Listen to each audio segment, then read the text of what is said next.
thank all of you for attending the launch as well.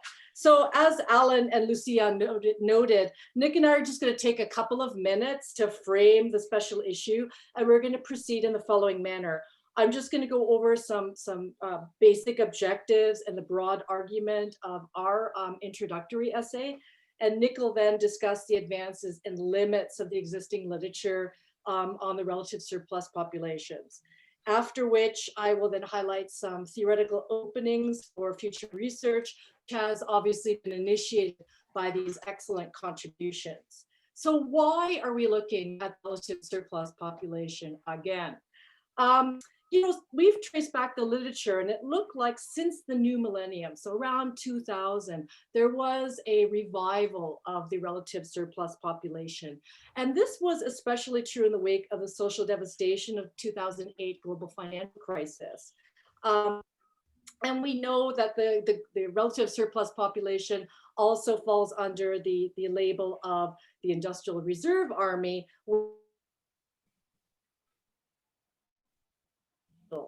So broadly, the concept refers to a portion of the working age population who have become surplus to the immediate needs of capital and are thus either unemployed or underemployed.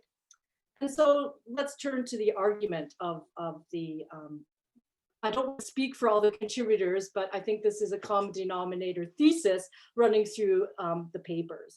So given the near global acceleration of dispossession and destitution, amplified, of course, by the current COVID-19 pandemic, to say nothing of the impacts of intensifying climate breakdown, renewed engagements with Marx's concept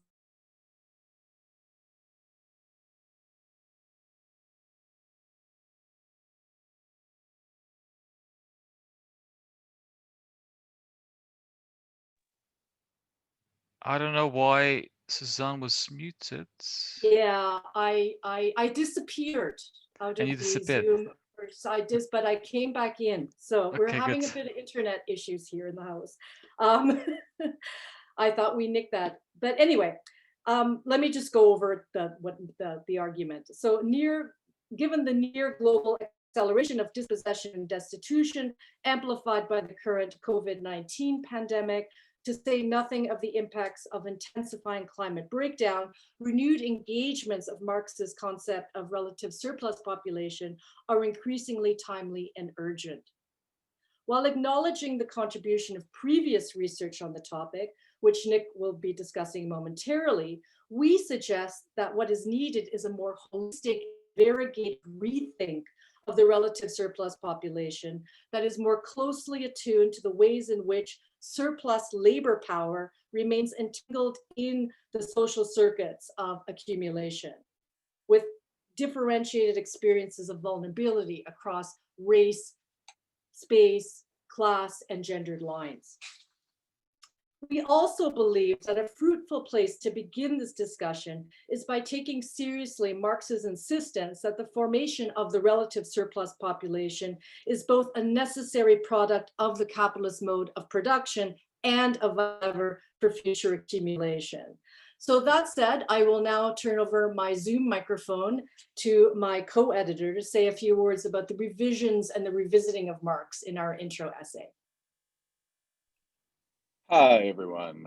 Thanks, Susanne. And I suppose I'll just echo the long list of people Susanne's already thanked. Yeah, I suppose one of the few benefits of the current sort of shitstorm of everything that we've actually managed to get all of the contributors together in one place, which has not actually happened before. So that's great. And it's obviously really nice to see quite so many people here, and thanks obviously to Lucia for organizing this. Yeah, so I think like Susanne said, one of the sort of rationales for this has been that there's been a really sort of dramatic revival of sort of interest, maybe particularly in geography, but more generally too in this concept of the relative surplus population, especially in the last 10 years. And I think that the kind of basis of this essay is maybe sort of Susanne and I think probably most of the contributors too, finding that sort of productive in one sense, but also that the way that the concept had been framed in a lot of the literature was a little bit unsatisfactory. So we think that that maybe one area where there really has been a lot of sort of new work of value has been around sort of understanding how race works, how racial capitalism works, how sort of patterns of racialization work in contemporary capitalism. We think that there's been sort of lots of good work drawing on that concept of the relative surplus population to work with that. And that's one area where I think there's really been a lot of progress. One of the things that we find a bit frustrating is this predominance of sort of metaphors of disconnection and friction and sort of expulsion when people try to talk about the relative surplus population. It's sort of talking about people who are or framing the relative surplus population as people who are sort of external to capital, who are and sort of emphasizing the disjunctures between sort of processes of dispossession, which are sort of accelerating on one hand, and people's sort of absorption through the labor market on the other. And you know, this is sort of really clearly exemplified in arguments from someone like Tanya Lee, who's been really influential in this sort of literature, really highlighting or drawing on this concept of the relative surplus population as a critique of these kinds of transition narratives that are really predominant in global development. So trying to highlight that people's sort of dispossession from previous livelihoods, dispossession from land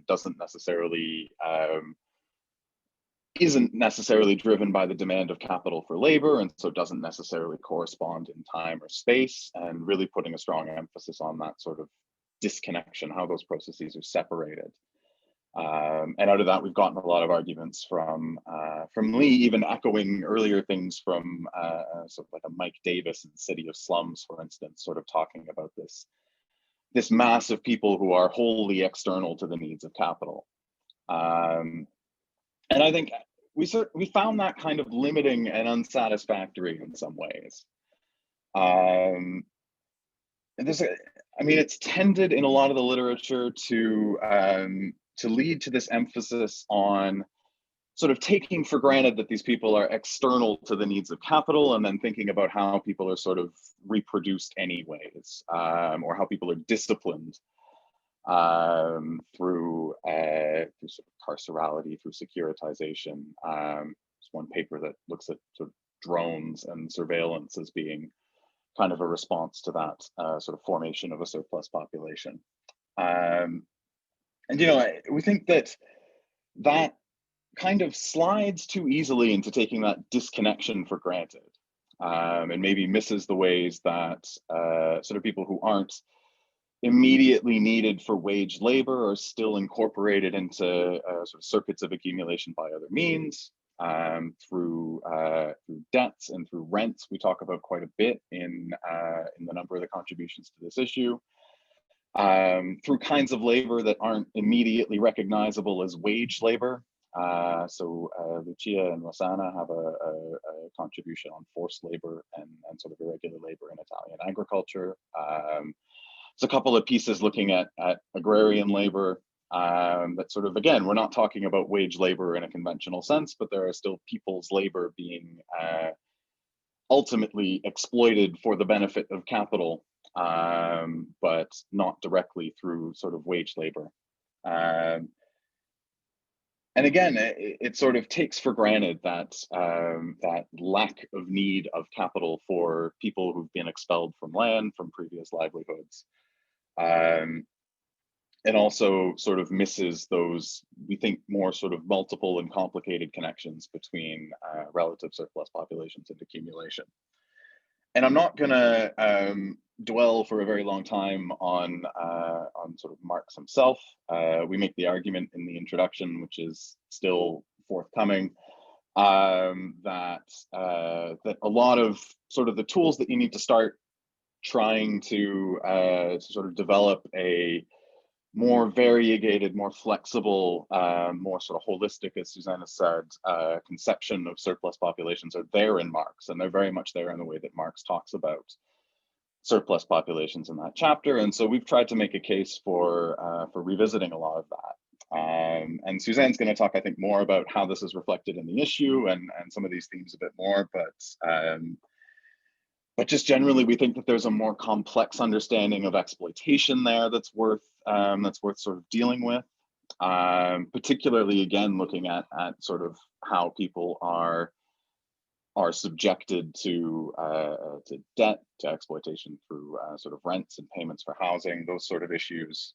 We think that, again, there are more complex sort of spatial metaphors that we can draw on. Surplus populations are not just about sort of barriers preventing people from getting from dispossession to the labor market, but also about sort of the production of space in more positive ways. And a couple of papers in this issue deal with sort of emerging patterns of mobility and things like that. So we think, yeah, there's lots of questions about the role of governance, the role of the state. So I'll turn it back to Susanne, but I think the point here is that we've sort of found unsatisfactory this sort of disconnection metaphor that's kind of predominated, and sort of think that there's a lot of scope for sort of revisiting what Marx is saying about a lot of these themes as sort of ways forward that are really fleshed out very well, I think, in a variety of contributions to this issue. I'm going to leave it there and maybe turn it back to Susanne. Okay, thank you, Nick. So the contributions, as Nick has said in this special issue, cover a broad set of themes and geographical locations of the relative surplus populations in global capitalism. They range from rural agrarian-based surplus workers in Senegal and India to gendered surplus populations in extractivist spaces in northern Canada, to urban displacements in Amsterdam and Cairo, to everyday violences of racialized migrants in Italy and Dubai. So in what follows, I want to just a couple of minutes wrap up and drawing on the insights of these essays to identify 4 research areas. And I believe there's more than 4 research areas, but perhaps we can also discuss how these recastings also relate to your understanding of labor, precarious workers, however you want to define it in the discussion period. So these 4 research areas we've pulled out from the contributions for further empirical and theoretical recastings of this concept. So the first recasting revolves around the geographies and temporalities of the relative surplus population. And we know that Marx's, and then again, a lot of this has come looking at the essays, but going back to chapter 25 of Capital Volume 1. So Marx's emphasis on the variegated spatial and temporal configurations of the relative surplus population is, we posit, a productive starting point for thinking about the complex and often contradictory dynamics this category of labor power has in the 21st century.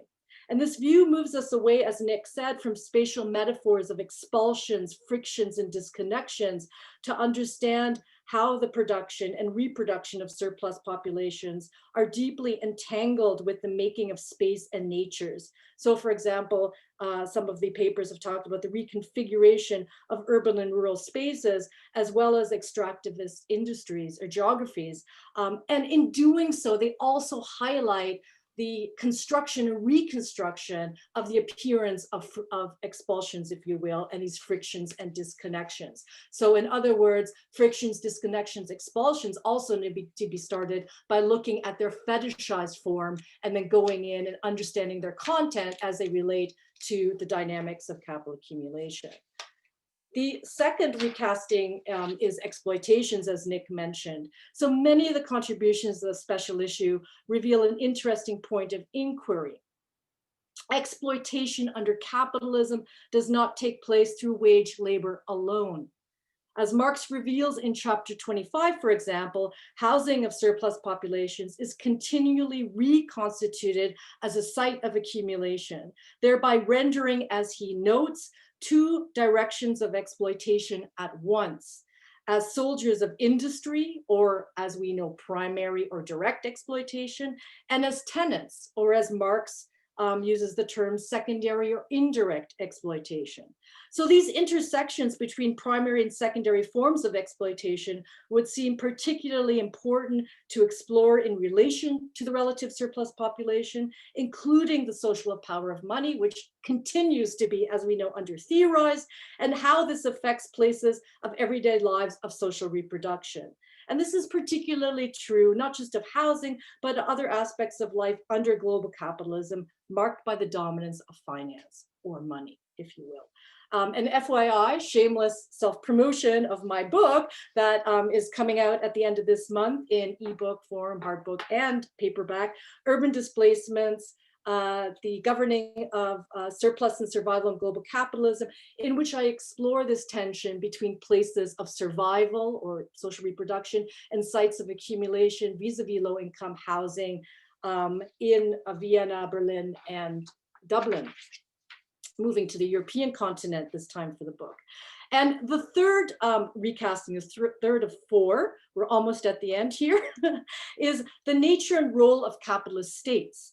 While there has been significant advances in theorizing the nature and role of capitalist states in contemporary capitalism, there's still ample room to reconceptualize how the discursive, institutional, and material features of capitalist states, ranging from global institutions to national governments to local authorities, have shaped the survival and spaces of the relative surplus populations.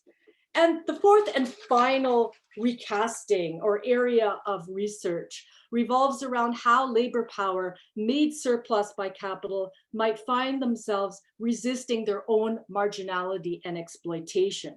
Acts of resistance by relative surplus populations against a myriad forms of capitalist domination, ranging from gender, class, and racial expressions, will be an important area of study, particularly in the coming years. And it should be noted that this resistance also converges with other areas of study that I mentioned, notably state constructions of space, place, and temporality, as well as those intersections between primary and secondary exploitation.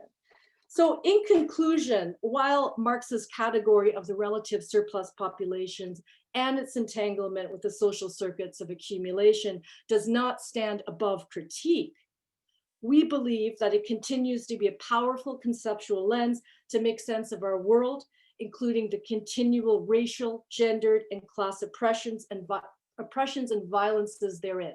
Thank you.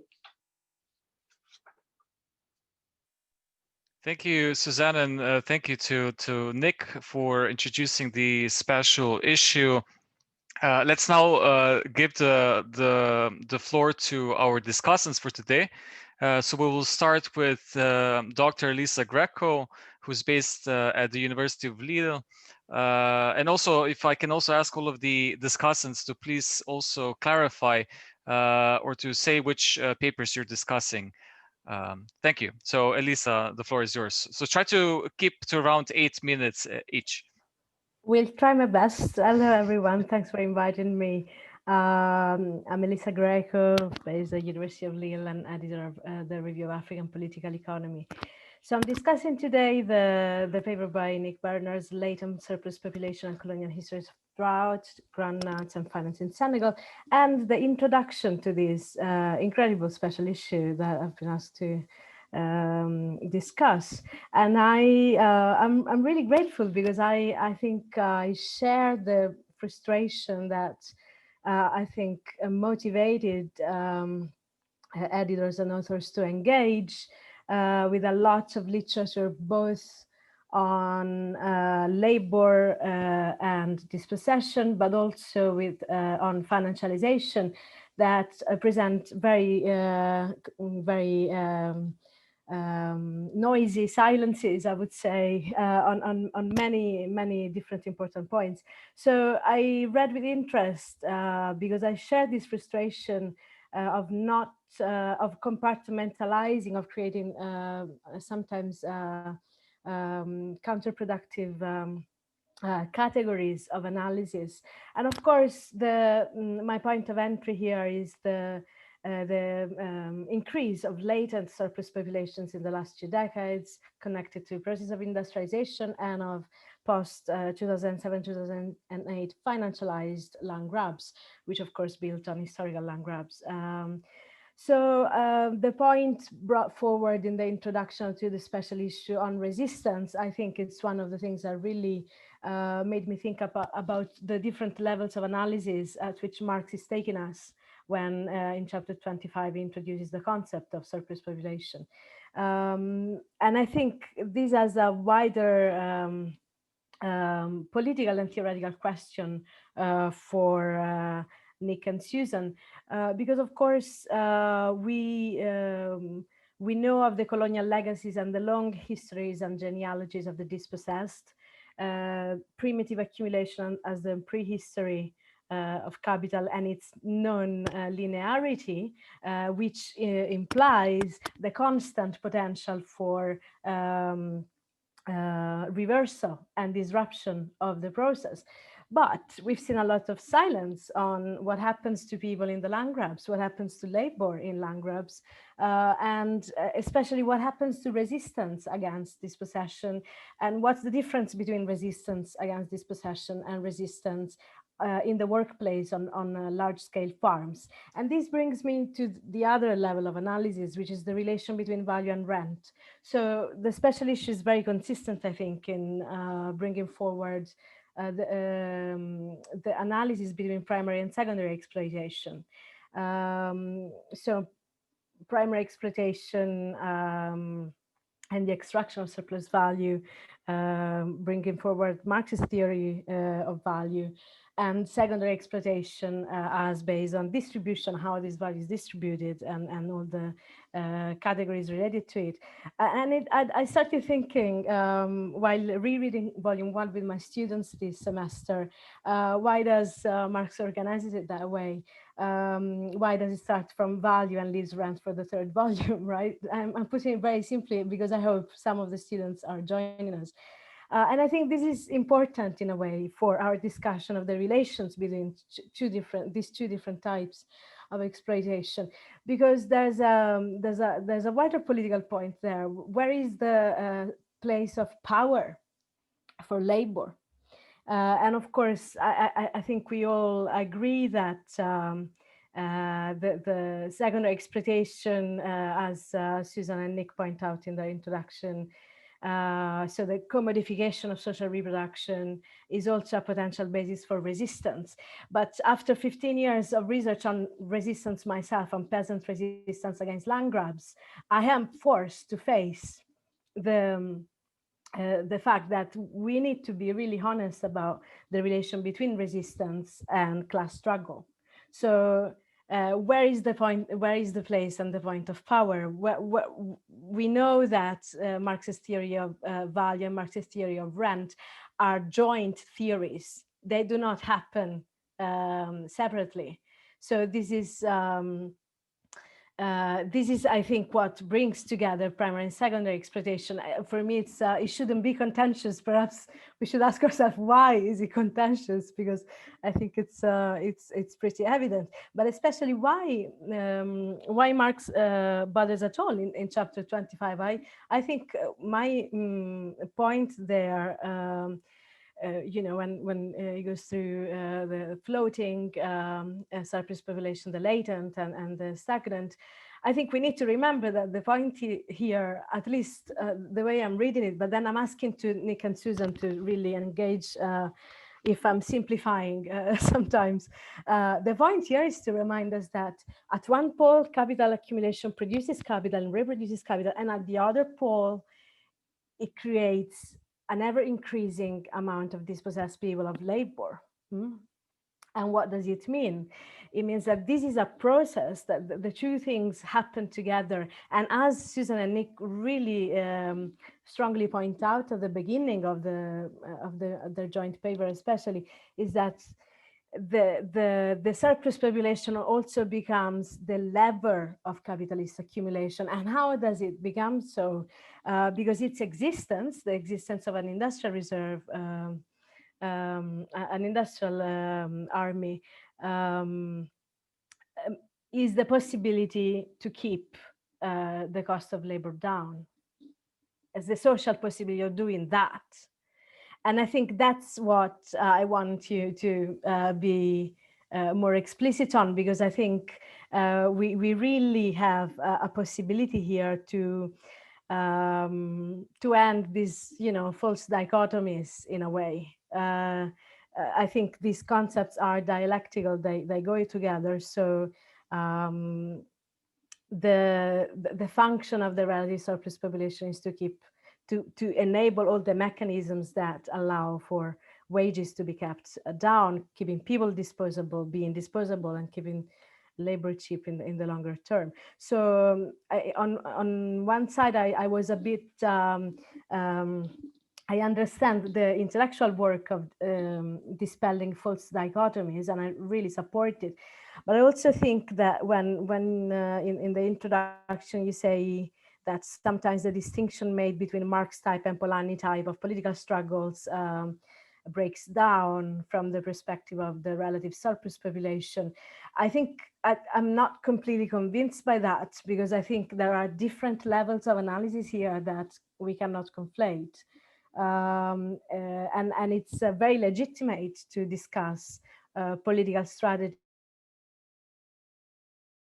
and tactics in consensus among the two, but it's also a fact that resistance to secondary exploitation happens in a place and in constraints where the power of labor is significantly more fragmented, lower. And I say that having done, as I said, 15 years of research on peasant resistance against land grabs shows that landlessness on the African continent in general increases and creates wage labor, which is definitely latent surplus population at best, but also creates mega farms with strikes, wildcat strikes that mobilize pre-existing land struggles against dispossession. So there are convergences there. It's just that the modality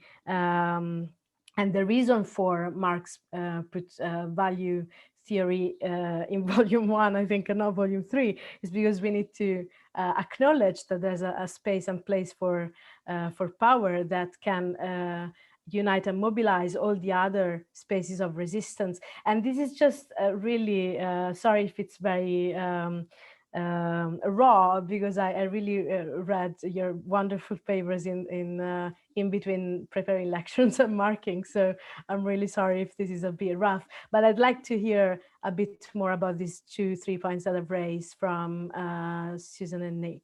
Thank you very much. Thank you, Elisa. That was right on time. Now let's move to Dr. Nithya Natarajan from King's College London, the Department of Geography. Hi, everyone.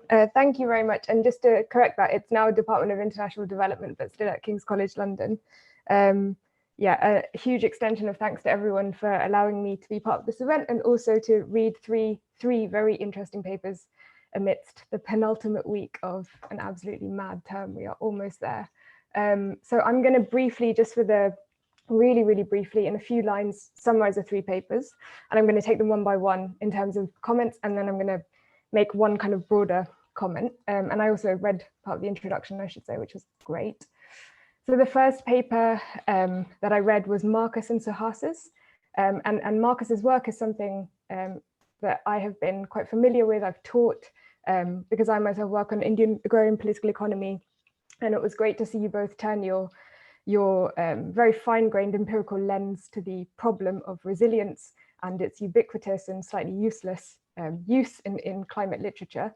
And what their paper did was to study a specific resilience project in a village in Karnataka, and show through empirical kind of investigation how, even though there were kind of gains or wins through the resilience project in particular ways, the way that the projects were rolled out ended up either reproducing or in some cases deepening existing class and caste-based forms of inequality. In some instances, particular privileged people in villages were able to accumulate off the back of these resilience programs. And then really kind of interestingly to me and interestingly for the issue, I think, they pulled out a single example of a farmer who had in fact built forms of resilience that were not valorized by the way this project was framed. They used Tanya Murray Lee's work to think about how framing of a development project valorizes particular directions in terms of how the problem is understood and therefore what kinds of solutions are seen as viable. And in that light, they brought out the case of this farmer who had undertaken techniques that made him resilient, like intercropping, using manure from his own livestock, storing fodder long term, but that these measures to them represented the farmer wanting to avoid, being drawn into monetized chains of trade and debt that exposed him to market forces beyond his control.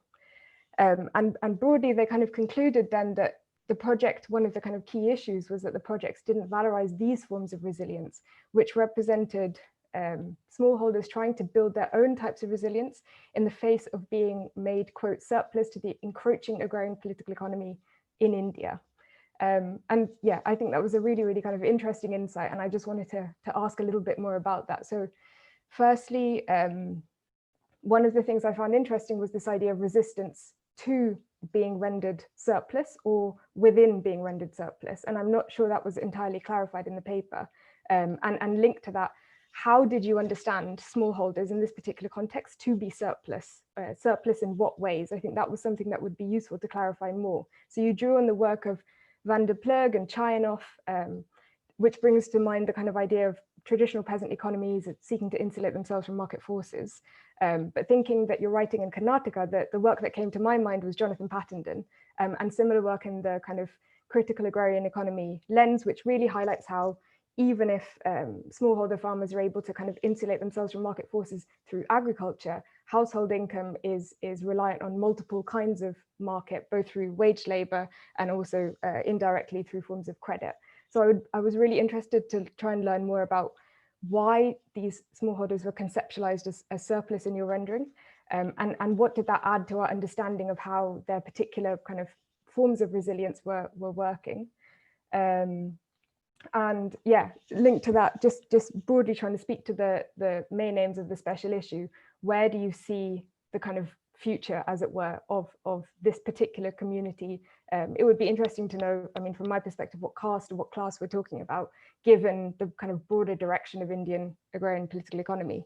Then the second paper I had the privilege of looking at was Rebecca Hall's, which was, yeah, again, incredibly interesting. So this paper looked at how, please excuse my pronunciation, the Tlitcho indigenous community in Canada have been drawn into settler colonial logics of land appropriation through being rendered surplus by a kind of form of welfare colonialism, Rebecca argued, which constructed these communities as being dependent on the Canadian state and requiring forms of assistance, while simultaneously depriving them of access to land, access to kind of livestock herds, the means of reproduction that had characterized their subsistence livelihood earlier on.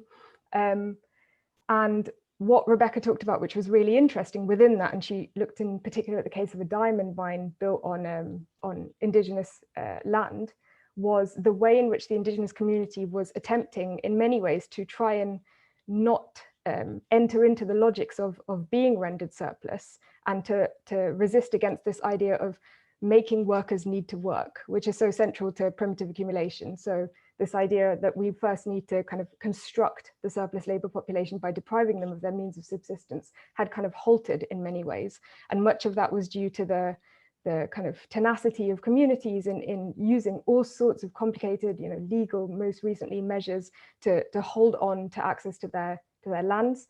And Rebecca talked about how this kind of mixed economy model, I'm not someone who's familiar with the Canadian case, so that was really interesting to read, has had, in her view, a kind of potentially, I can't remember the exact wording you used, but a kind of potentially subverting logic in terms of the Canadian state's ability to appropriate land and undertake this kind of process of primitive accumulation.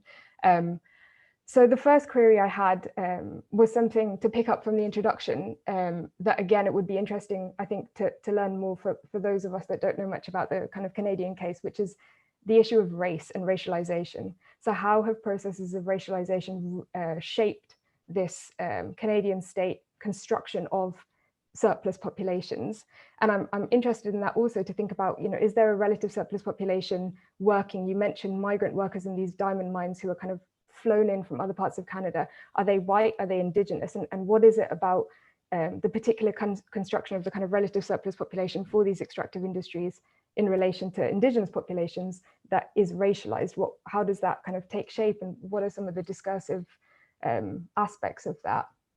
And then, yeah, I was also really interested in your account of how the Canadian government has continued to try to construct this surplus population, and it seems to have been unsuccessful.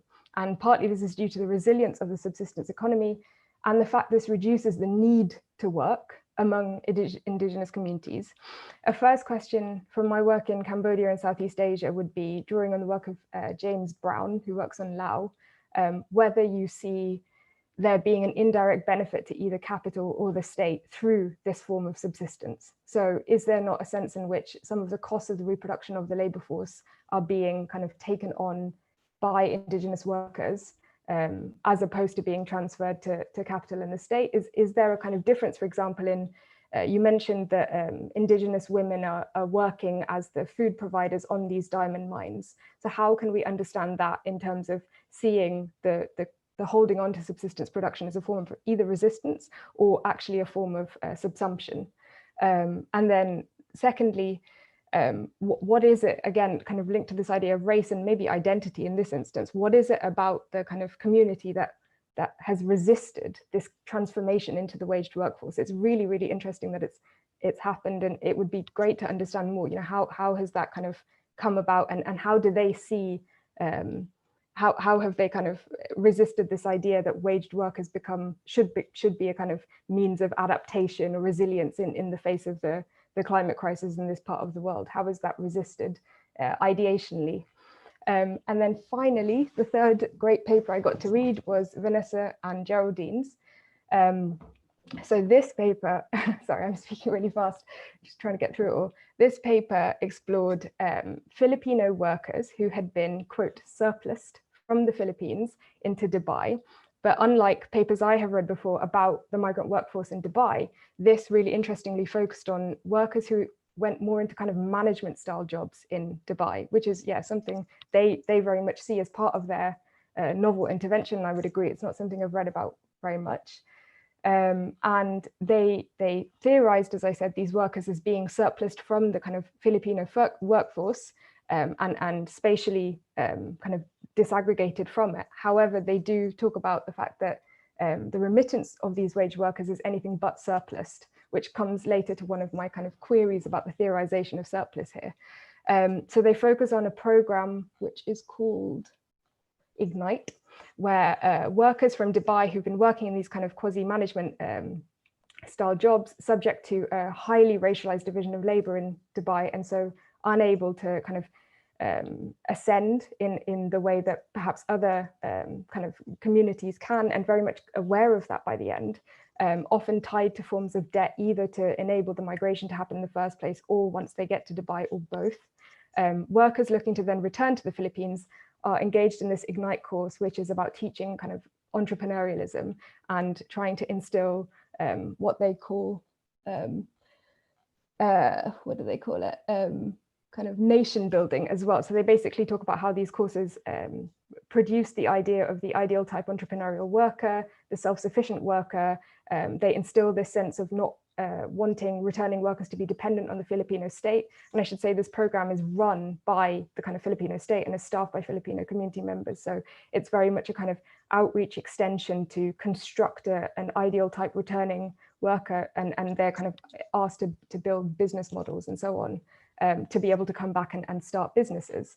So this article for me was interesting in so many ways. The first was that it really complicated my understanding of surplus populations along spatial lines. And I was left wondering, are these workers in fact surplus? So I was thinking about the kind of extensive work we see on remittances from economic geography. Rahel Kunst came to mind, which highlights how remittances are a key, and you talk about this very much, a key part of the accumulation strategy of states like the Philippines, and how remittances are then, when they're sent home, made to work in new ways, so they're incorporated into new channels of financialization, and they're also made to work through the invisibilized social reproductive labors at home in remittance receiving sites.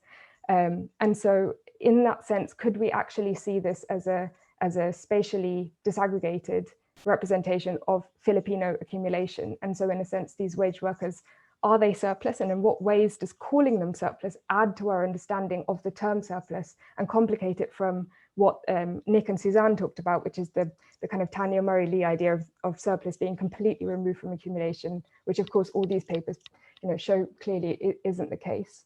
And then a kind of more empirical question: what happened to these people that you followed when they returned? What happened to their business plans? You made it quite clear that the viability of the businesses they proposed didn't look likely, and they kind of realized that.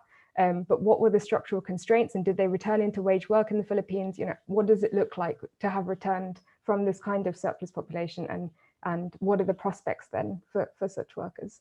Thank you. Thank you, Nithya. So now let's turn to Professor Simona Talani from the Department of European and International Studies.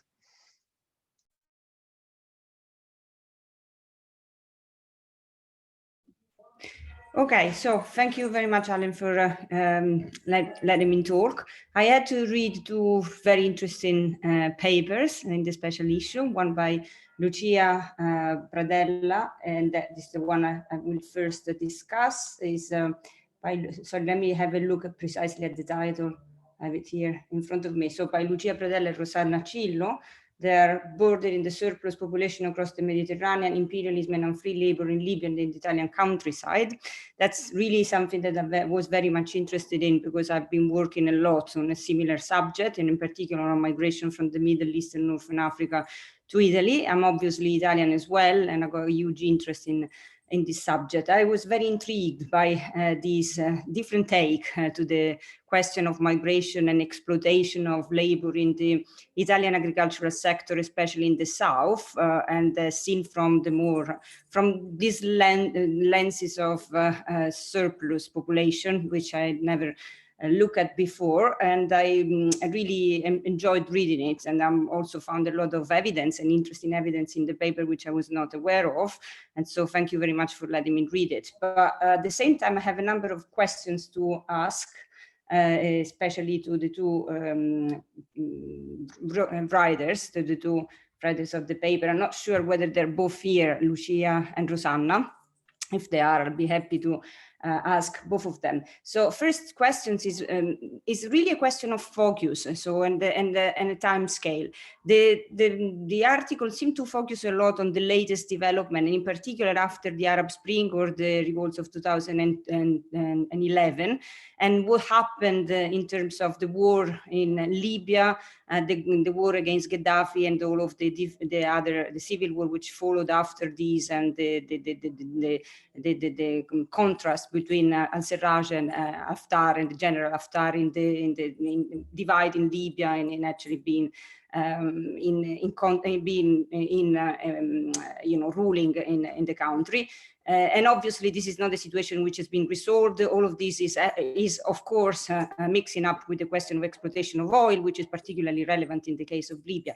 The point I wanted to make, however, is that there are some elements which I'm not particularly clear about. First of all, why is you're talking about imperialist exploitation of, let's say, the labor force in Libya and Libyans, and then, of course, all of the exploitation and smuggling of migrants from Libya to Italy, starting in this period, which is not exactly what is been happening, because the migration from Libya as a transit country for sub-Saharan Africa has been happening in the last 30 years, and it was very thriving as well when Gaddafi was there. Changes happened, but not so. I mean, of course, there was an impact of the war, and especially the civil war, not so much, however, in terms of so many Libyans leaving Libya and being, shipped to Italy for working in the agricultural sector, but much more in terms of Libyans exploiting this possibility of smuggling, of course, under the control, especially of General Haftar and other gangs in Libya. So that is the impact of the war is not very clear to me, and in particular is not something which is necessarily related to what happens, what's been happening in the last 30 or more years. Definitely, it's a very long period, the one in which we have Libya as a transit country, smuggling of migrants, and so on and so forth. And the other point I wanted to make is relating to the fact that in Italy as well, the agricultural sector has always been relying substantially on immigrant labor, and there is an element which should be underlined a little bit more, and the fact that basically the militarization of the EU and securitization of the EU migratory policy, which has been underlined in the article, also this one is not a recent phenomenon. It's something which has been happening at least since the Dublin regulation, the first version of the Dublin Convention, which is 1991 and then entered into force in 1997. And this form of securitization has created a situation of insecurity, which is actually leading to a change in the modalities of entry into the EU from legal into illegal. And this illegal or irregular entry into the EU is what exactly allows for the exploitation of the labor force, which is not happening only in Italy with the Libyans. And as I said, the Libyans are really not the majority of the workers in the agricultural sector in Italy at all, but is happening in all of Europe. And you have similar dynamics going on in Spain, you have similar dynamics going on in Greece, you have similar dynamics going on even in France, and even to say the truth, not only in the agricultural sector, but there are similar dynamics going on in other sectors like the textile sector.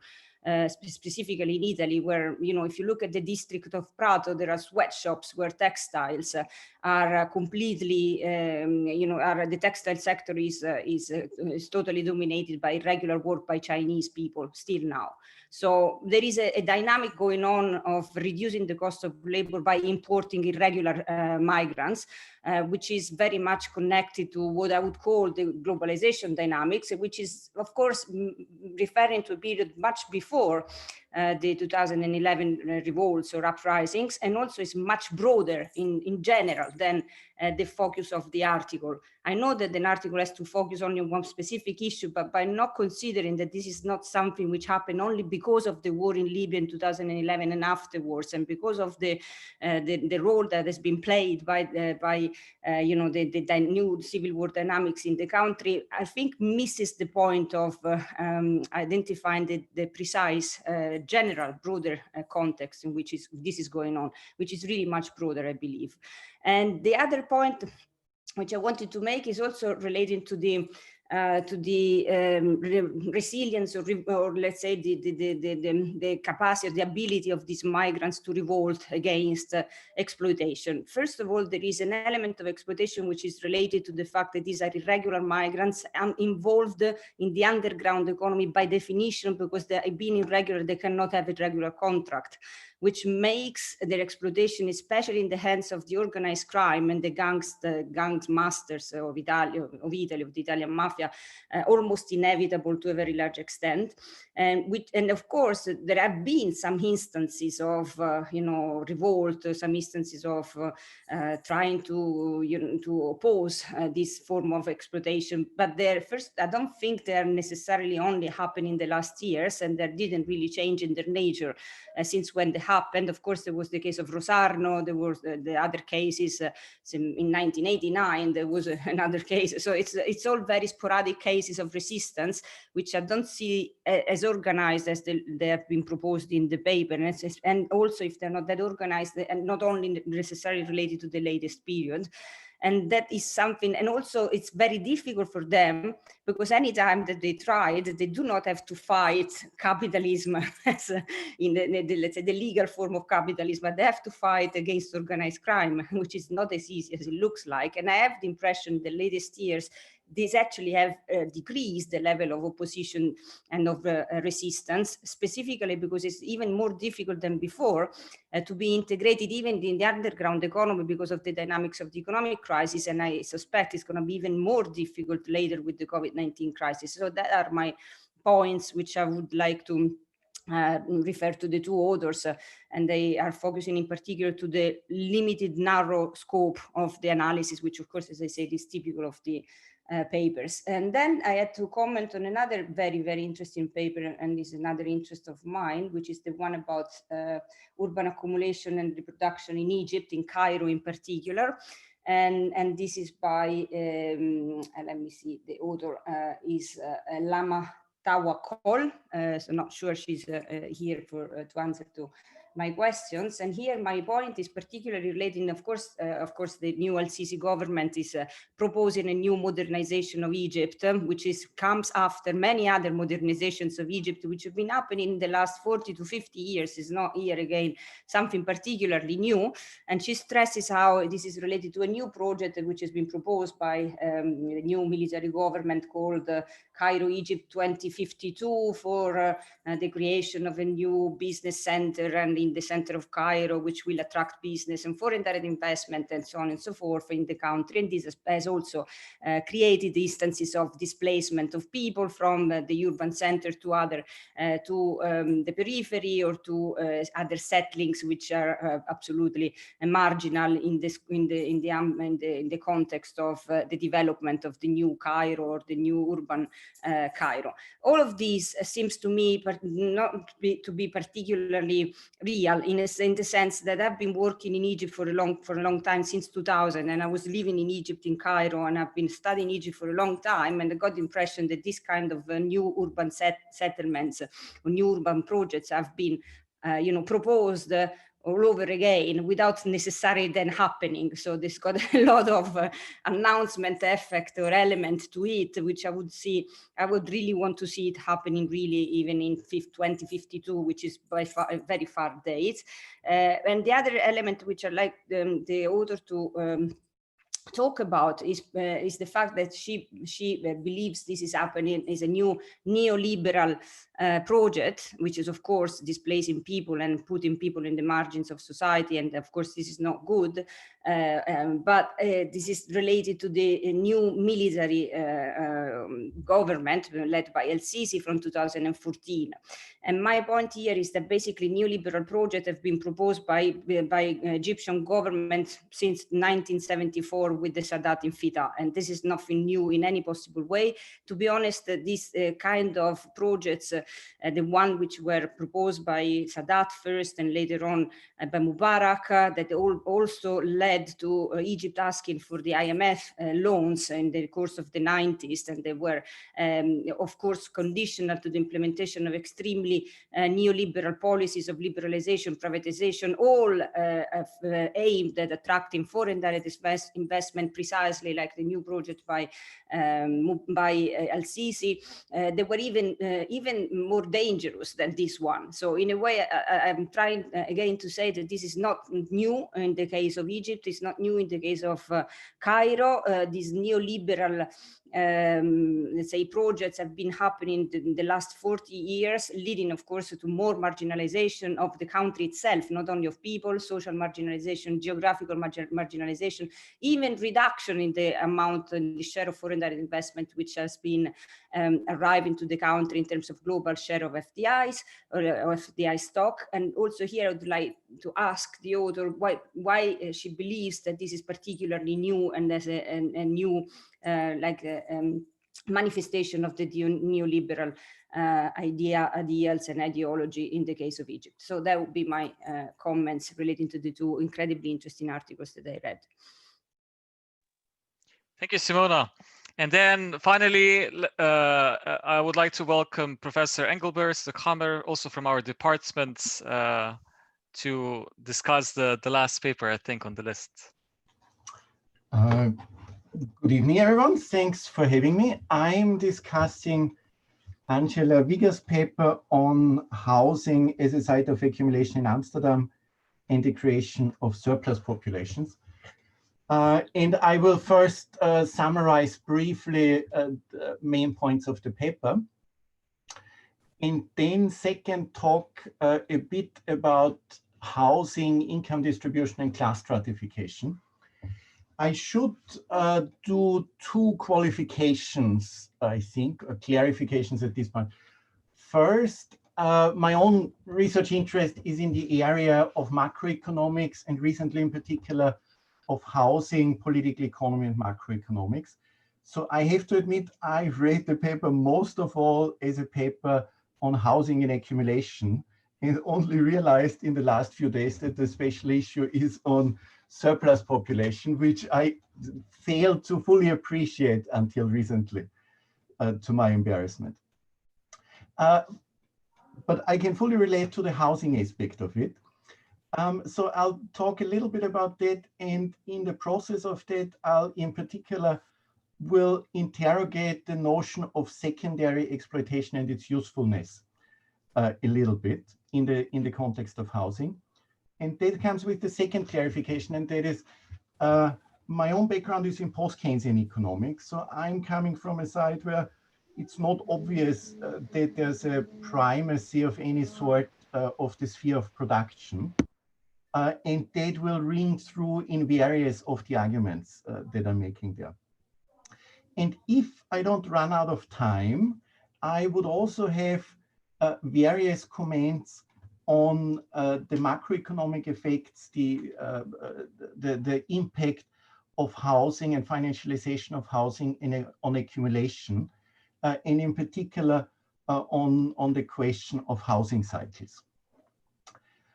So first, what is the main story in that paper? It traces the changes in the provision of housing in Amsterdam, and with the change in social relations, how housing is provided, how that impacts income distribution, but also how it impacts accumulation dynamics.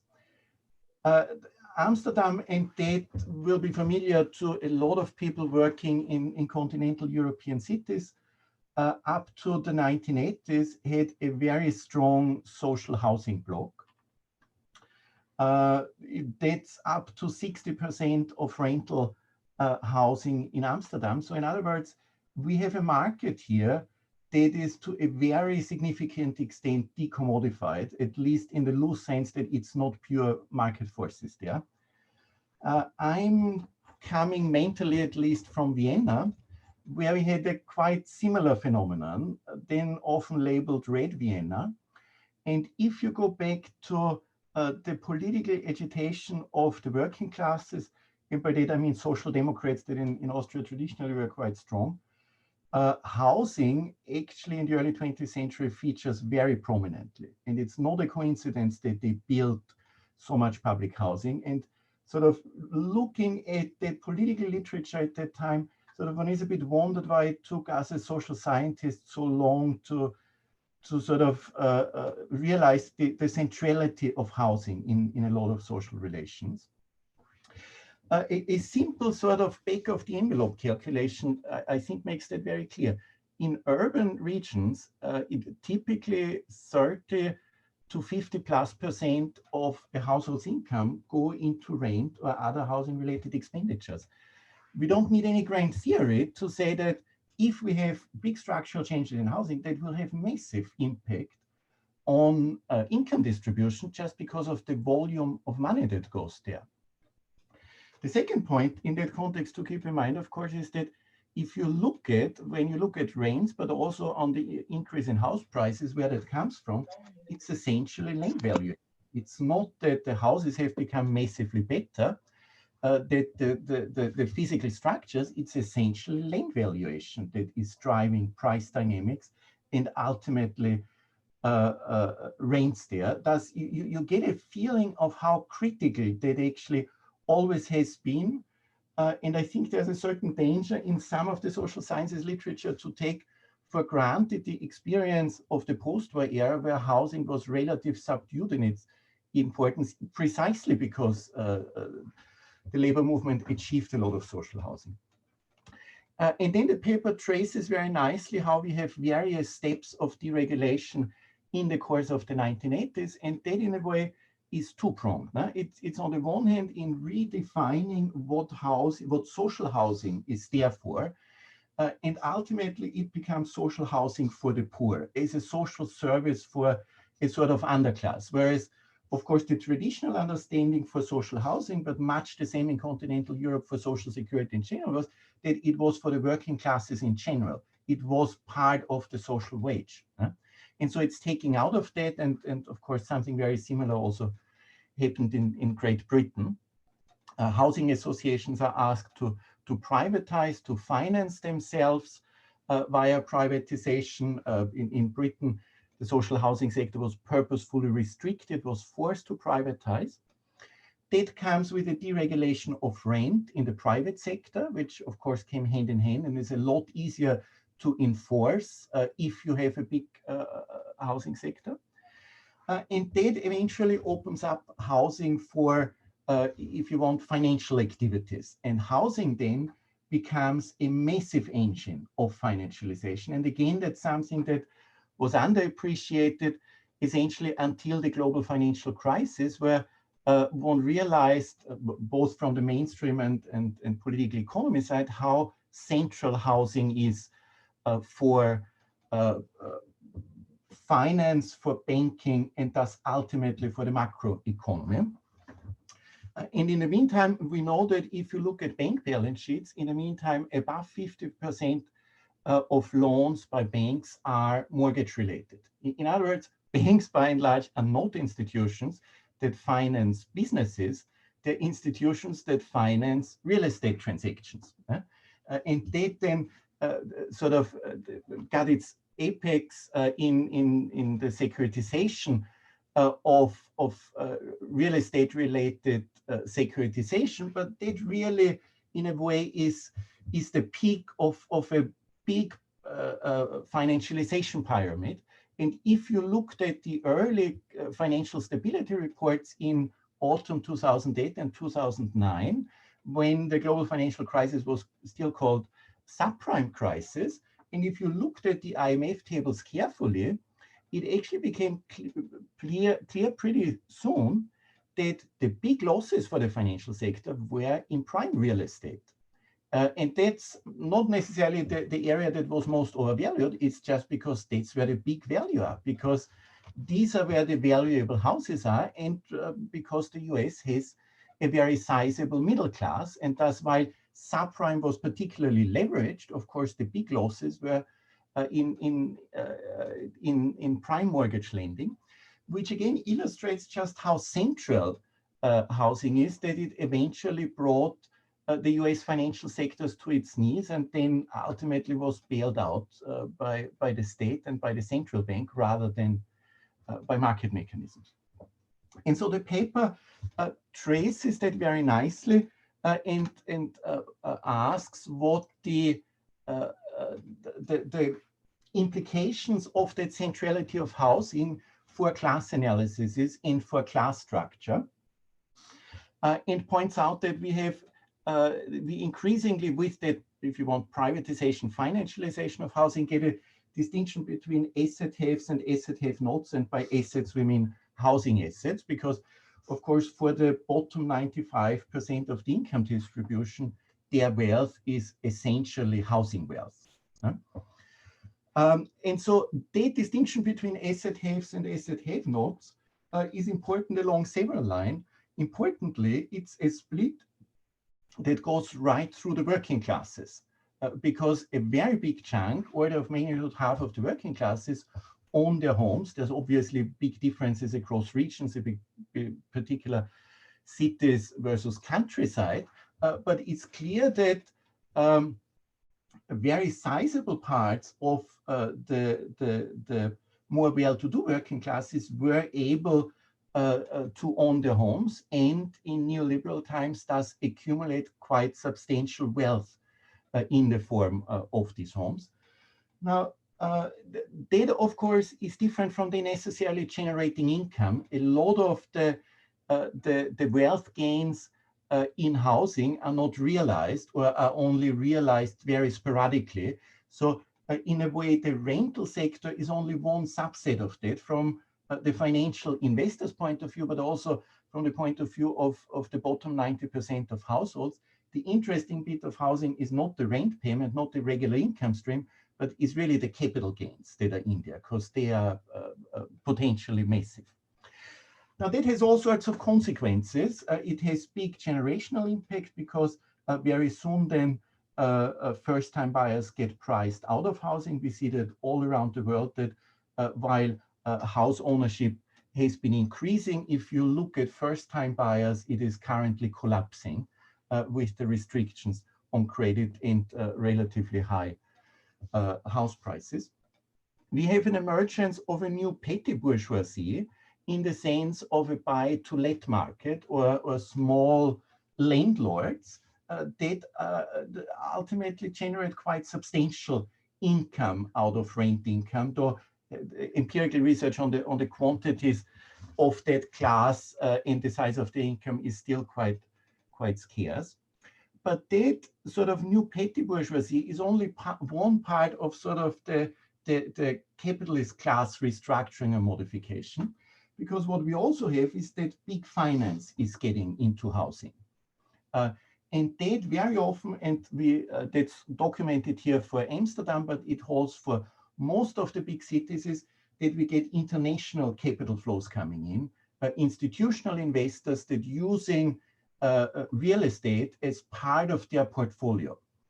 And one of the reasons why real estate is so exciting for them is ultimately because it has this fascinating dual role of, on the one hand, being a necessity. People need a roof over their head and they need housing.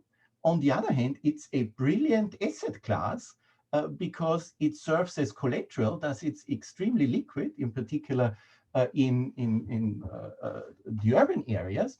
And thus it provides liquid markets, serves as collateral, and allows high rates of capital gains. But the fact that at the same time it's a necessity for parts of the population, of course, creates a floor under prices that other asset classes don't have to the same extent. I mean, whatever equity prices collapse, they collapse, and most households are not impacted. For housing, transactions go on even with very strong price declines. And that fact that international capital flows play a key role in real estate booms is something that you find again and again, initially sort of at the fringes, but increasingly central in the discussions of where do house price booms come from. Because they are a tradable, if you want one form of a financial asset, they are part of the big investment funds portfolio decisions. So there's fascinating stories to be told about class structure and how it interacts with housing, and that you also have in Piketty's studies on wealth distribution, where he emphasized, he calls it somewhat surprisingly the middle classes, but really means working classes with housing wealth. Now, the paper uses the term. Okay, Engelbert, thank you. One more minute, and then we have to give the floor to the audience as well, and then we'll give the turn to the authors to respond. So just 1 more minute, please, Engelbert, right. And then. Okay, the paper then uses the term secondary exploitation to describe that phenomenon. And certainly from an outside perspective, it's not quite clear what is to be gained by calling it exploitation. Now, within the Marxist tradition, of course, there's sort of a primary of production of surplus value, and thus one might relate to that. But I would have thought that the underlying mechanisms are quite different. In exploitation at the site of production, in a way, there's elements of a zero-sum game. No? There's a given work of the length of the working day. If you squeeze the worker more, presumably the capitalist gets higher profits. The interesting part of real estate is the potential of capital gains. Capital gains depend on availability of credit to a large extent. There isn't the same extent of zero-sum game there. And I guess it begs the bigger question to what extent one wants to maintain the distinction between spheres of production and distribution and circulation, and assign primacy to production. I mean, there's various other parts. If you buy a car, the car company is making profits out of that. We know that the profit share in US sectors are inversely positively related to the market power of firms. You can think of Hermann Schwarz and the club goods and the power of the tech industry to absorb profit. So we can sort of identify various parts in circulation that seem to be as important in determining income distribution as production. But with that, I apologize for talking too much. That's okay, Engelbert. Thank you. Okay, so now before I give the chance for the authors to respond, I would like to give a chance also to the audience.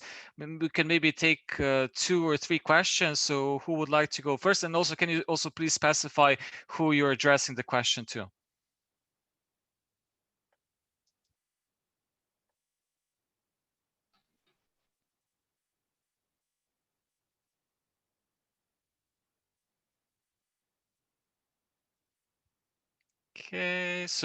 Okay, so that's good, because I think then we can go we can give the chance straight to the authors.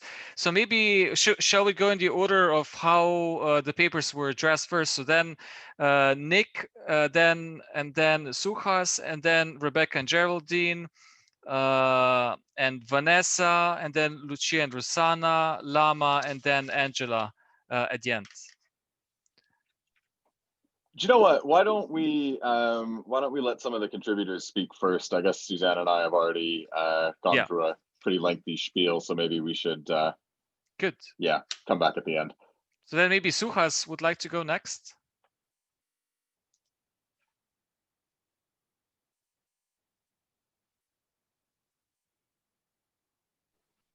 Yeah, thanks, Alen. I was wondering if Marcus wants to go. I'm happy. I can say a few things and you can jump in, Suhas, whatever works for you. Yeah, that's fine. You can go ahead and I can then jump in. Oh, for sure. Yeah, thanks for everyone that's organized this session. It's been great and at a very difficult point of a difficult term, and particular thanks to the discussants, Nithya for our paper, but all of them for jumping in at this moment. So I don't know, I just, a general sort of set of comments on this. I guess the key question that this whole endeavor faces is, what is the value added of using this analytical concept of relative surplus populations, as opposed to using other sort of analytical frameworks of precarity, of marginalization, and so forth. So what is it really that this concept can bring, other than being a nice sort of catchphrase that we can kind of throw in, but analytically, what does it bring, etc. And I think that, that's really an open question. What Susanne and Nick's sort of introduction does is say we need a more holistic approach to this, but at what point does that kind of holism actually erode the specificity of the analytical concept itself? So I don't know, a few thoughts from my side on this is, one hand, I think we should definitely need to avoid using the noun surplus populations or relative surplus populations. And what I think a lot of people are doing here is focusing on the verbs, sort of the rendering surplus or surplusization. And I noticed this in a number of the other sort of comments and coming up. And I think that's more important. And then it leads us to the question of surplus to what, which I think is something that sort of Nithya highlighted in our paper. I mean, what is going on here? Is it surplus to industrial capital, in terms of a sort of standard idea of wage labor, etc. But then, as Susanne and Nick sort of come about and say, well, hold on, those that are pushed into these sort of wageless areas still can be sort of integrated into circuits of commercial capital, and certainly that's something we see in rural India, right? So as with a merchant capital and buying and selling of seeds and fertilizers and all these sort of other things, and financial capital, money capital, usurious capital, if we want to go back to some of Marx's terminology there, and of course flows of money, flows of finance, as Nithya itself done a lot of work on the microfinance aspect, but different forms of financial incorporation, etc.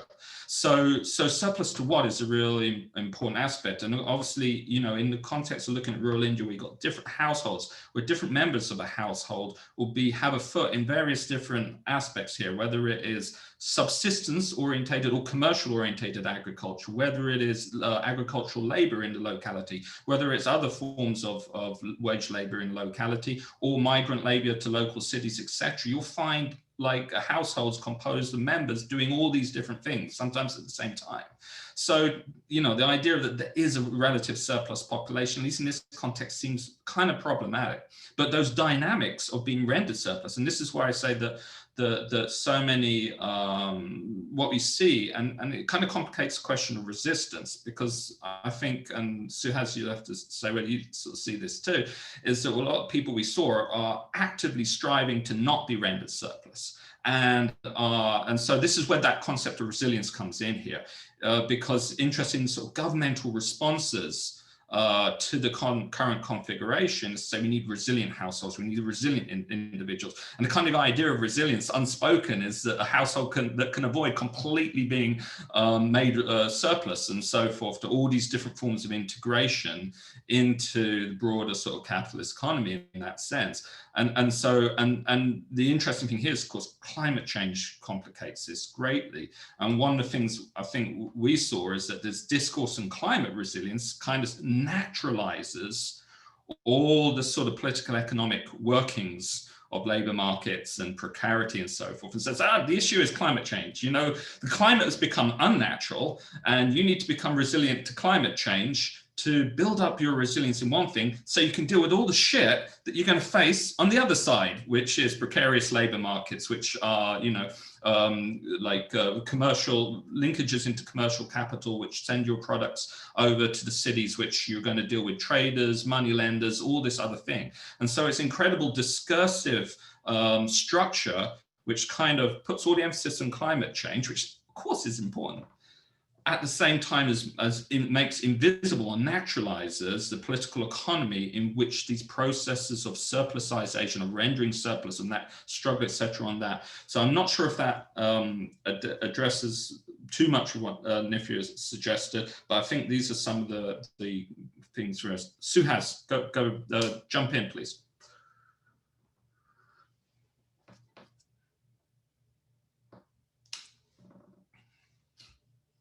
You're muted, Suhas. You're muted. You're muted, yeah. Okay. Sorry. Yeah, so I think what Marcus has explained in terms of what surplus population mean, we definitely need to take into consideration the kind of context that we were looking into in terms of arid climate zones, specifically where the households cannot be concentrating doing one particular occupation. They have to diversify themselves in terms of all lots of different occupations, as been elaborated by Marcus, in terms of industrial labor, in terms of agricultural labor, and not just in terms of labor as such, but even labor for rearing the livestock and different kinds of livestock, including livestock such as goats, which are to be in a way are considered to be ATMs for the rural poor in India. So they are considered to be something that is easy to do cash in terms of. So in that particular sense, the labor has diversified. So the kind of a surplus population that we are talking about is in a different sense is actually in a sense challenging as well. The concept in itself, in terms of not just the labor as such, but kind of activities being done by different households, different members of the household in terms to survive those sort of conditions. And then on top of that, you have a program which eventually pushes you in terms of doing particular activities and negating the larger controversies, contradictions that are existing in rural economy.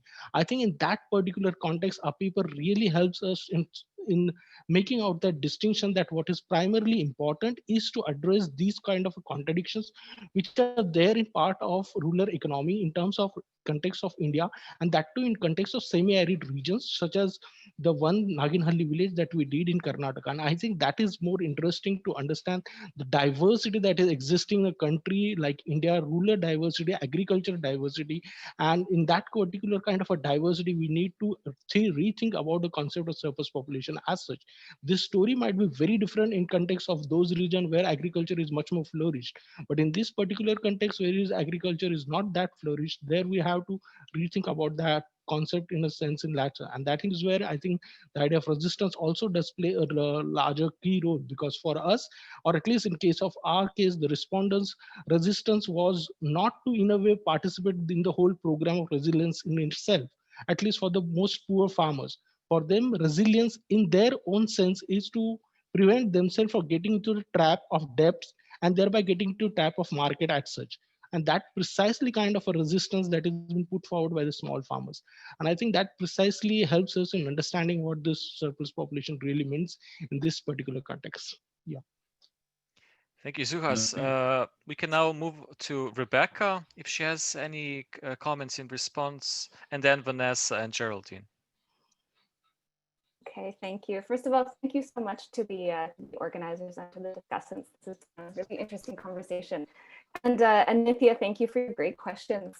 So your first one was about how processes of racialization play into the creation of surplus populations. And again, just as a reminder, I'm looking at resource extraction projects in Northern Canada. And what I would say about processes of racialization is that you have this dichotomy between people, and here I'm thinking of Indigenous peoples who have been racialized according to the place that they're in. You know, as Patrick Wolf says, in settler colonial processes, Indigenous peoples are defined by where they are. Where you are is who you are, and that's the case that we have there. And then on the other hand, you asked about migrant workers. These mines are largely populated by people from elsewhere. So there is this sort of inherent placelessness or portability to the racialization of these workers. And here you have a real hierarchy. There are the largely white workers. Mining is a very white operation in Canada, as it is elsewhere, who often operate the highest positions in the mine, and are often people who have been made surplus as the sort of neoliberal extraction has ended these long-term mines that we had elsewhere in Canada, and has created these more short-term mining operations, largely in the periphery in Northern Canada and Western Canada. So you have people coming there for these higher wage positions, and then you have local Indigenous peoples and also temporary foreign workers coming to take on the more precarious labor in the mines. And so let's see, what was your second question? So your second question was asking somewhat relatedly, are there benefits to the subsistence labor that Indigenous peoples engage in North? And I would say yes, largely yes and no, both. So yes, in that subsistence tends to fill the void of these very, very temporary extractive projects. So since the 90s, most extractive projects in Northern Canada have operated through a fly-in, fly-out model, where they don't actually build a town, they just to work on these very, very short shifts. And not only are the shifts short, but often the levels of employment are quite precarious. So someone will be hired for a 6-month contract. And this is made feasible by the fact that it's assumed that they will be able to engage in forms of traditional and land-based labor when they're not working at the mine. So that's one of the ways in which subsistence is used to kind of support or subsidize this very, very precarious extractive employment. At the same time, subsistence is also, I would say, not supporting the extractive economy, in that many Indigenous peoples in the North simply don't work for the mines because they would prefer to engage in community-based or land-based labors. And this has been seen as a major failure for the extractive industries, because of course it would be very useful for them to have a local workforce. They haven't been able to recruit at the levels that they would like to as a result of these ongoing land-based practices. There was a third question, but I think maybe I've taken up enough time, so I'll hold off for now and let others speak. Thank you, Rebecca. Vanessa and Geraldine, do you want to respond? Sure. Hi. So Jerry has to leave, but I'll be responding. And thank you again for the organizers of this event. And thank you, of course, to Susanne and Nick for inviting us to contribute. And lastly, thank you so much to Nithya for your careful reading and questions about our work. As to respond to your question, I think we really wanted to contribute to the volume in two ways. One was really to think about where we should be theorizing surplus from. The Filipino workers that we write about as surplus is, yes, like very contradictory. Remittances are very essential to the economy and also that they are being redeployed as potential entrepreneurs. But yet, when we really look at it from the point of view of the migrant workers and their families, remittances are mainly for subsistence and helping actually future generations to just become overseas migrant workers. And so this view of remittances is quite in contrast with the use of remittances by the state and the national economy. And really another thing that comes from theorizing or framing them, this particular group of migrant workers as surplus, is that we think it offers some resources for migrant organizing. We really wanted to think about, like, you know, this question of resistance. The migrant organization that I am part of, sometimes what often happens is that this particular group of migrant workers kind of falls off, or they're not seen as a focus of migrant organizing just because, not just because, but they're usually seen as, you know, already like semi-skilled workers, or that they at least have the means to enroll in these entrepreneurial training services. But I think reframing them as surplus is to bring them into focus, and then to again, you know, have them be the point and include them for future migrant organizing efforts. Yeah, so just it. Thank you so much. And now Lucia and Rosanna. I will start. Thank you, everyone, and thanks, Simona, for your comments. I don't think, well, first we have, I mean, personally, I have written another article on kind of a broader, longer term analysis of Libyan political economy and also its engagement with Europe on migration control. What we wanted to do here is to basically look at the specificities, what has changed after 2011. And I think it's important to highlight a series of things that have changed. It's not like Libya wasn't part of, or Gaddafi didn't contribute to the European border system, but we argue in the article that its economic nationalism still represented an obstacle to the implementation of neoliberal reforms in Libya. Also, one problem were its foreign policy ambitions in Africa and its economic ties to China. And also, even though there was a collaboration with the European Union on migration controls that had reinforced also militias and smuggling networks within Libya, I don't think it's anything like what happened after the assassination of Gaddafi in 2011. What we have witnessed is really the imposition of a system, of a neoliberal system of resource extraction in Libya that depends on Western states and multinational corporations relying on militias that are fragmented, and so this process of extraction has increased fragmentation and led to a continuing civil war. And this civil war and the insecurity that has caused the transfer of resources from Libya to Europe have led to a situation of impoverishment and insecurity that has pushed both immigrant workers in Libya and Libyans themselves to leave the country.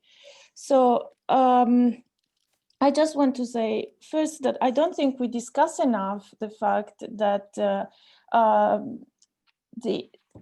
the European Union, since it cannot rely on a centralized government, is now relying on militias to basically, both in terms of security and resource extraction in Libya, and the same militias that are basically in power in the countries are also involved in human smuggling and the smuggling of petrol and weapons and other commodities from Libya.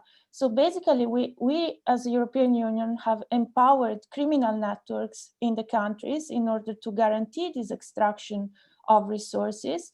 And also, basically, these people have the control and responsibility for migration controls. And this situation has led to well, a system of detention and forced labor that has spread throughout the country and has, well, I think worsened substantially the condition of immigrant workers in Libya, especially African from sub-Saharan Africa, from West African in particular.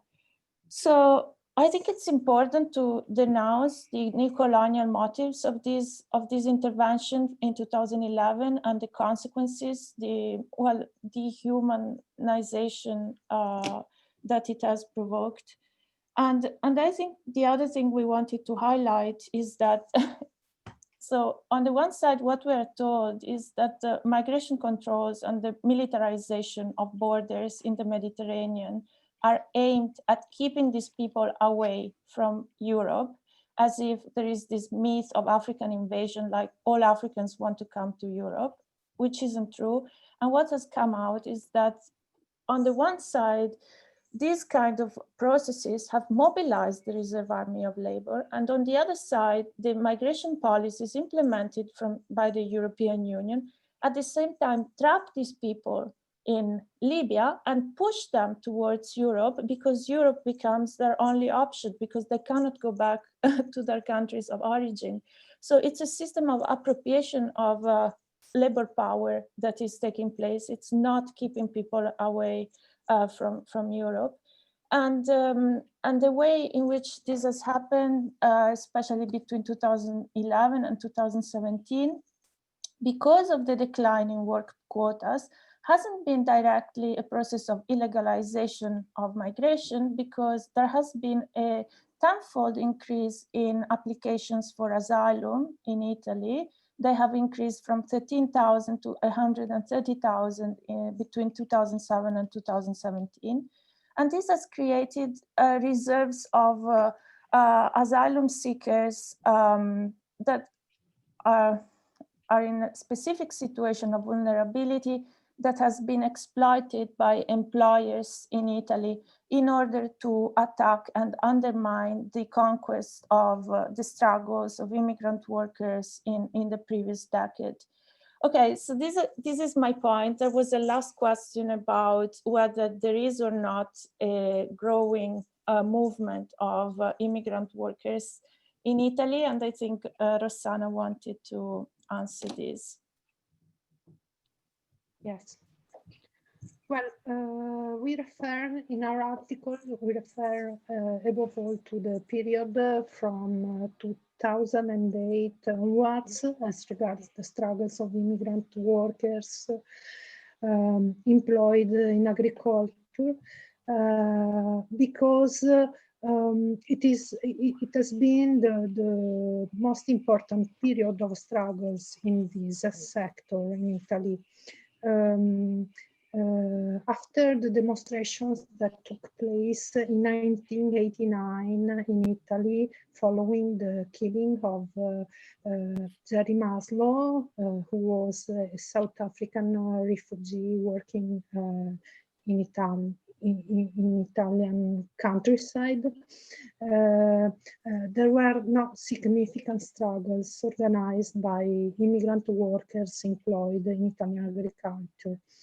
And this happened because starting from the 90s and also during the 2000s, most of the immigrant workers in Italy found employment in other sectors, particularly in the industrial sector and in the construction sector for immigrant men, and in the domestic and care sector, and in the service sector for immigrant women.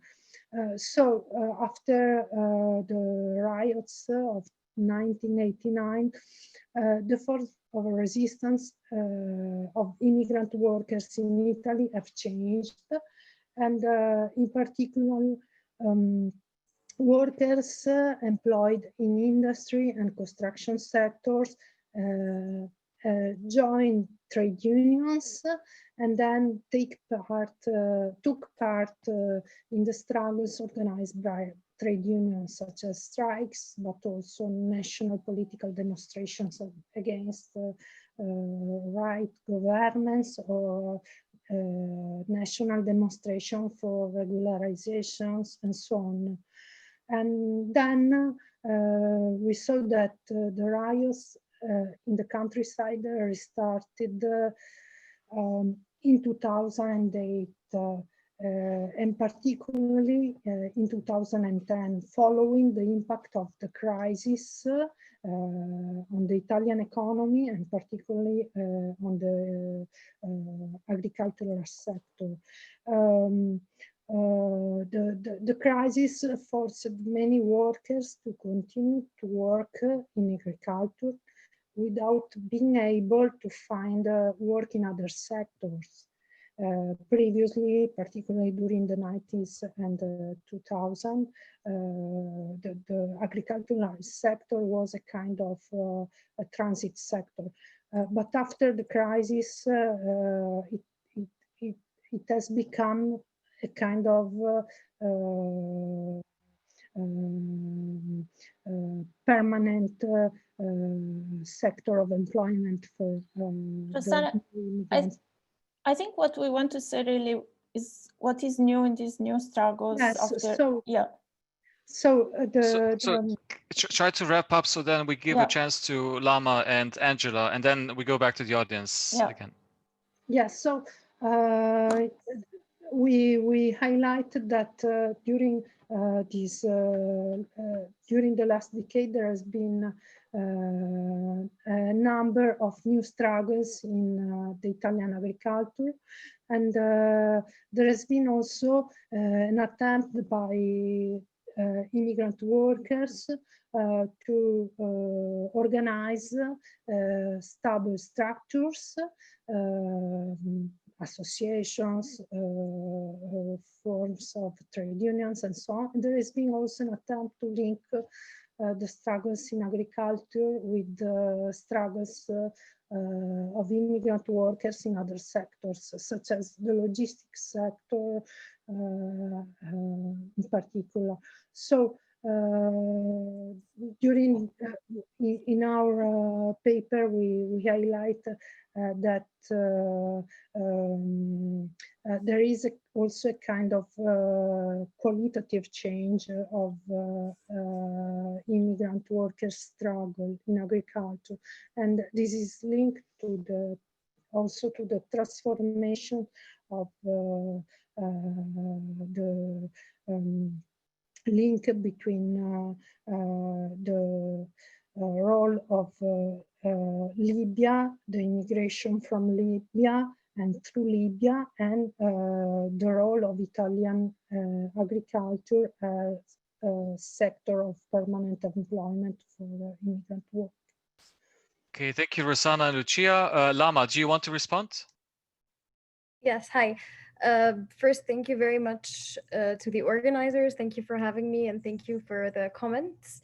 So as far as I understood the question, it was basically how or why is this phenomenon or my paper new from earlier patterns of urban development in Cairo and earlier plans for urban development in Cairo. And in the interests of keeping this as concise and short as possible, I think I'm mainly focusing or arguing for two interlinked differences since 2013 or 2014 with the change in government. The first is that I see a renewed political will on the part of the state to actually implement these plans. As you rightly note, these plans have been in formation since as far back as the 1970s. They've been changed. There have been very ground, particularly in central Cairo rather than the suburban desert outskirts of the city, is something that I argue is new since 2013, given the vehemence and the violence with which it is being implemented, and regardless of any other political considerations or calculations that might have played a role during the Sadat era or the Mubarak era. And I think I won't go over this in a lot of detail. I think this has been documented prior to 2011. A lot of urban scholars working in Egypt have noted how even though there were plans to empty Cairo of its informal settlements, there was always a political hesitance in actually carrying this out, given how many people it would displace and potential political ramifications of this. Which brings me to my second pointer. What I think is the main difference is that in the wake of 2013, I think that the state has been implementing these development plans or these displacement plans, or however we want to call them, for its own benefit primarily. So it's the state that is directly benefiting from these displacements, rather than prior to 2011, when the state did sometimes utilize its violence for the interests of businessmen or for the interests of private developers. Of course, private developers still play a role in the current iteration, but they are taking, at least I argue that they are taking a passenger seat to the state, which is the primary both motivator or the primary partner, as well as the primary beneficiary of what is happening. And this is clear in a lot of the examples. I draw on several examples of how the state is capitalizing on the either land that it owns already or land that it sort of reclaims and then sells or releases for enormous amounts of money. And then also the displacement itself plays a huge role, because it then draws on these surplus populations, or populations that it has rendered surplus with this displacement in other plans or for the development of other areas. So I argue it kind of plays this twofold thing, and it also reinstates its authority and basically says these are plans and this is what we're going to do, regardless of any potential dissent, which it has very violently cracked down on. So I think in the interest of time, I will leave it there, and I hope this has answered the question. Thank you, Lama. And finally, Angela. Yeah. Thank you, Engelbert, for discussing my paper. And I just, let me say, I adore your macroeconomic work. I'm a huge fan. So I'm waiting for every new paper that you're releasing, because this helps me to embed my structural story a little bit better, or be confirmed in what is happening. I think we as Marxists, we're at the moment like immensely challenged to stick to our class analysis, because Piketty, he's like all over the place, and things like we need to have a new class definition. Yesterday, I finally got the book by Lisa Atkins, Melinda Cooper, and Martijn Konings, The Asset Economy. And they're making the argument that old models, Marxist models, are no longer useful because we cannot understand asset-based stratification. But we can. We can by making a distinction between primary exploitation and secondary exploitation. What they're doing in their book, similar to Piketty, they look at the asset haves. We have to look at the asset have-nots as well. The asset have-nots, they always surface somewhere in the story, obviously, that there's a downside. But the argument in this book, for example, is that asset wealth, income generated from asset wealth, can overdetermine income from work. So that's why class analysis focusing on the primary exploitation or employment situation only are useless to understand what's going on in the current capitalist economy. But capital accumulates through exploitation. And I think, Engelbert, you're asking a very relevant question. Where does exploitation start and end? Like, how can we also make sort of theoretically understand and define the limits of exploitation? If I rent out an apartment, so I'm capitalizing on an asset, I'm exploiting my apartment, I'm exploiting somebody else. So accumulation is one side of the story that we have to capture when we talk about class analysis, and exploitation is the other one. So by focusing on exploitation, I think we're looking at the have-nots, and we can offer nuances, and especially when bringing in surplus population on top of everything. And what I try to do theoretically, I will not get into the empirics, or only partially, and I'll keep it short. We have had a crisis, overaccumulation crisis, which basically means that there is not enough outlets for the profitable reinvestment of surplus capital in the production sphere. That's why David Harvey and others talk about the capital switching into the secondary exploitation, secondary circuit of capital accumulation, tertiary and quaternary circuit. And its housing intersects with the secondary, the rentiers type of capitalism, and the quaternary circuit of the financial sector of debt-led accumulation structures. And both come with an exploitation. So by making this distinction between primary exploitation, where we see like there's in the production sphere, exploitation is taking place. Our wages have decreased vis-a-vis GDP or productivity levels whatsoever.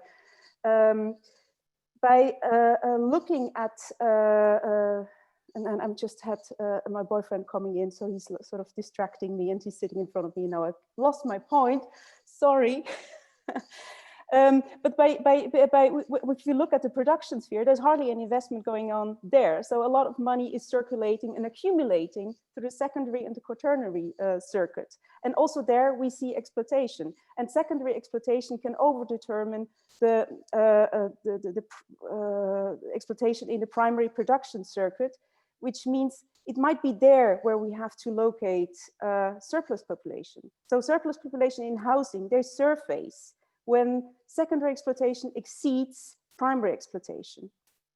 I think this was in short the argument that I wanted to make. Apologies that I got distracted, but I wasn't expecting to be interrupted.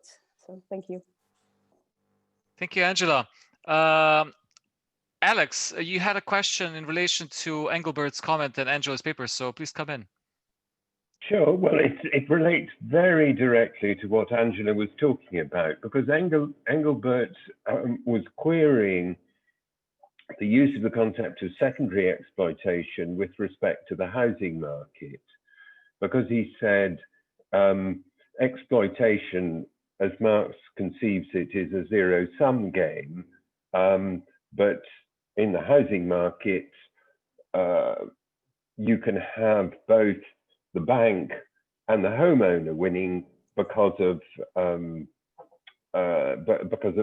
capital gain.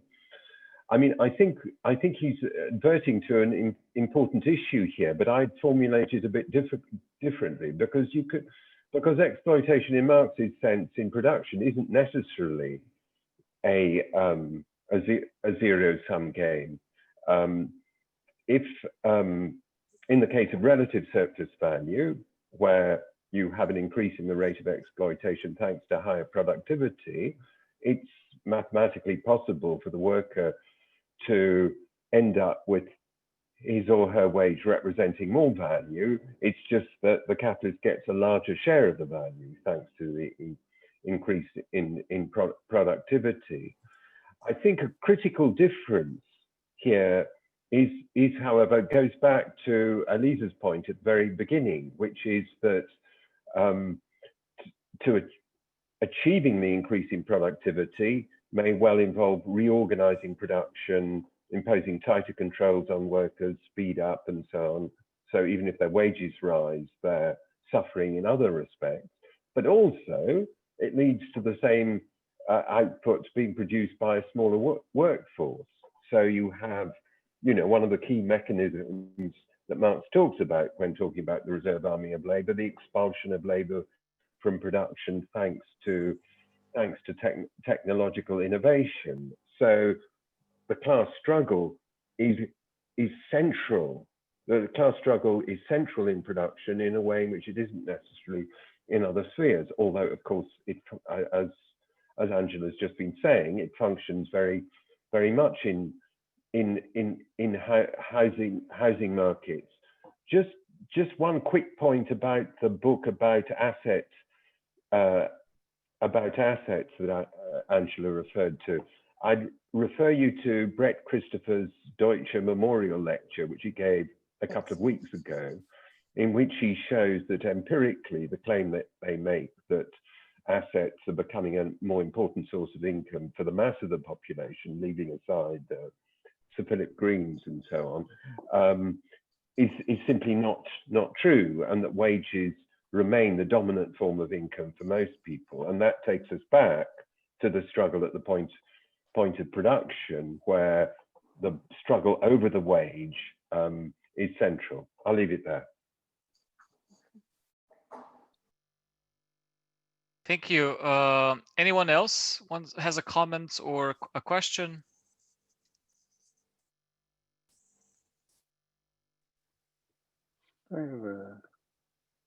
Yeah, please go ahead, Ricardo. I'm interested in the politics of this surplus population, and I don't get a sense of what does that entail in the 21st century.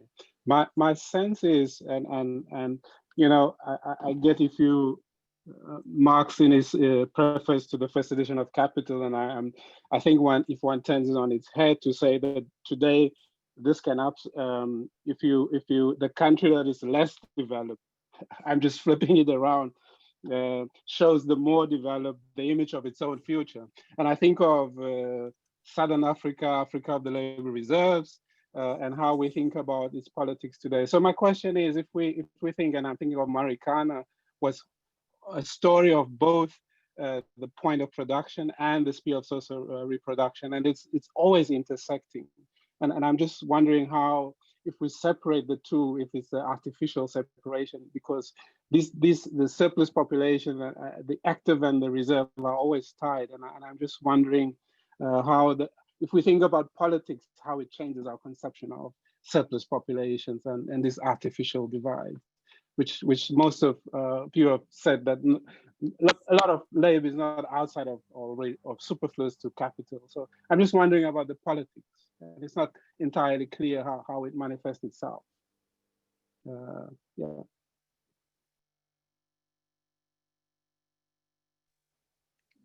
Would anyone like to respond, or another question, and then we can take the answers?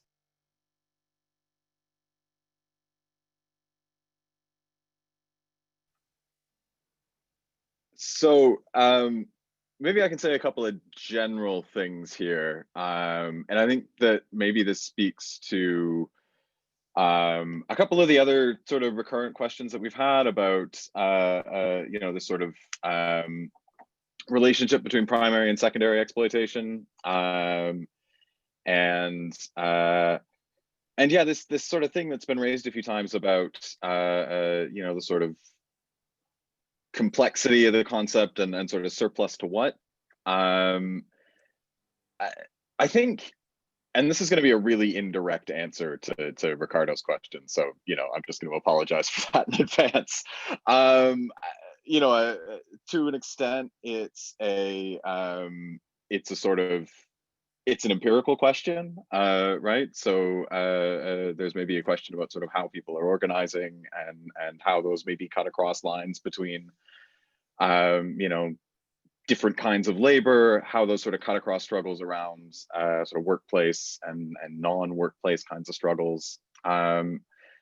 One of the things that's really interesting, and I think this speaks to why this concept's actually useful, is that there's an odd sort of tension in chapter 25 between surplus population as a kind of dynamic, as like a quantitative relationship between labor directly exploited in production and labor sort of surplus to that immediate need. So like at any point in time, there have to be workers who are surplus to the needs of capital, and sort of a surplus population as a mode of existence.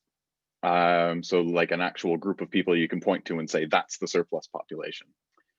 And in practice, those are really blurry boundaries, right? Sort of individual workers cycle in and out of work. People who are sort of precariously employed are going to be sort of part of the active army of labor and part of the reserve army of labor from one week to the next, right? So one of the useful things I think about relative surplus populations is that kind of tension, right? It's thinking about sort of how sort of being surplus to capital is sort of a temporal relationship to capital, how people sort of cycle between those sort of different fragments of the labor force, right? And it gives us, I think, some purchase on thinking about sort of a broader working class and how people who are out of work and in work might be related. So that's, again, really general answer. I think probably your question is sort of an empirical one. The second thing is about that sort of primary and secondary exploitation. And I think it's kind of a similar argument where what's useful about what Marx is doing is that he sort of consistently points, although he's not very, I shouldn't say consistently, he points to kind of inconsistently in kind of a fragmentary way, and he contradicts himself a bunch of times about this. I think this is one of those things that he sort of barely managed to think out. But points to the way that those kinds of exploitation are related. You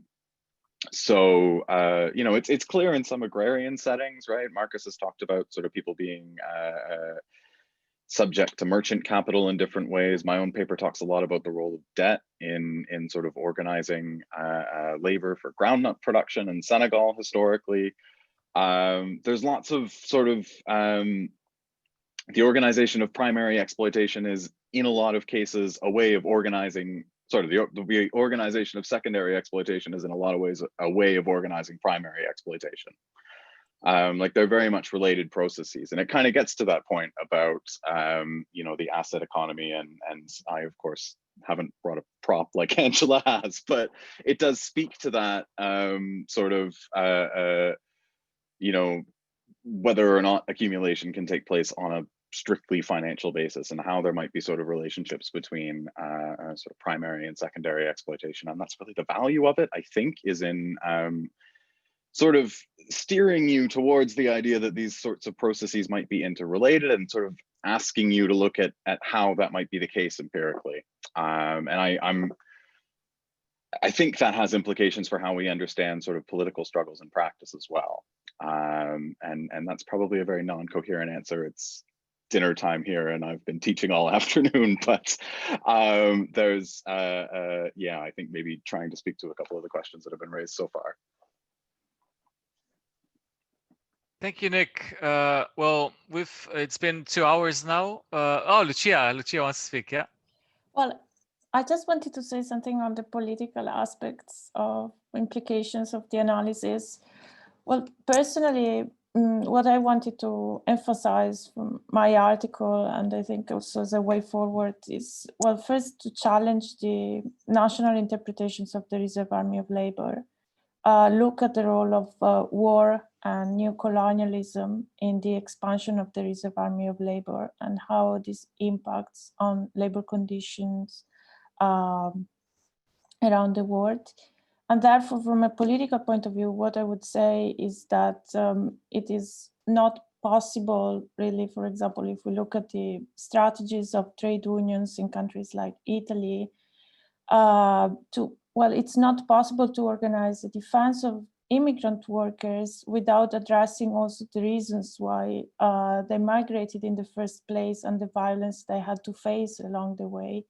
And I think that, well, it's quite important so to connect the level of struggles around production to the political struggles around imperialism, so against imperialism and migration controls. And I think that this is a field or a terrain of struggle that the trade unions in Europe are abandoning. And this is leaving quite a lot of space for nationalist tendencies, both on the left and the right. And I think we need to develop a global understanding of the class struggle that grounds an internationalist approach to it, in order to be able to respond to these narratives and to, to offer alternatives that can speak to workers also in countries in Europe and the United States. That's, yeah. what I would say it's relevant, I think, from a political point of view. But I'm sure there are other points of view, but I just wanted to highlight this. Thank you, Lucia. I think this is a really nice note to end this panel and roundtable. Thank you so much to the editors of the special issue and especially to the discussants who have taken the time to read the papers of the special issue. And thank you to all the authors of the papers as well to having attended this event, and the audience for listening and staying with us for 2 hours. So Lucia, if you don't have anything to add to this, I will then thank everyone and have a nice rest of the week. Bye-bye. Bye. Thanks, everyone. Bye. Bye. Thank you so much for organizing this. Thank you. See you. Bye. That was a Bye. very international panel. Bye-bye. Bye. Thank you so much, Thank you, everyone. everyone. Thank you. Thanks very much. Thank you. Bye. Bye-bye. Bye.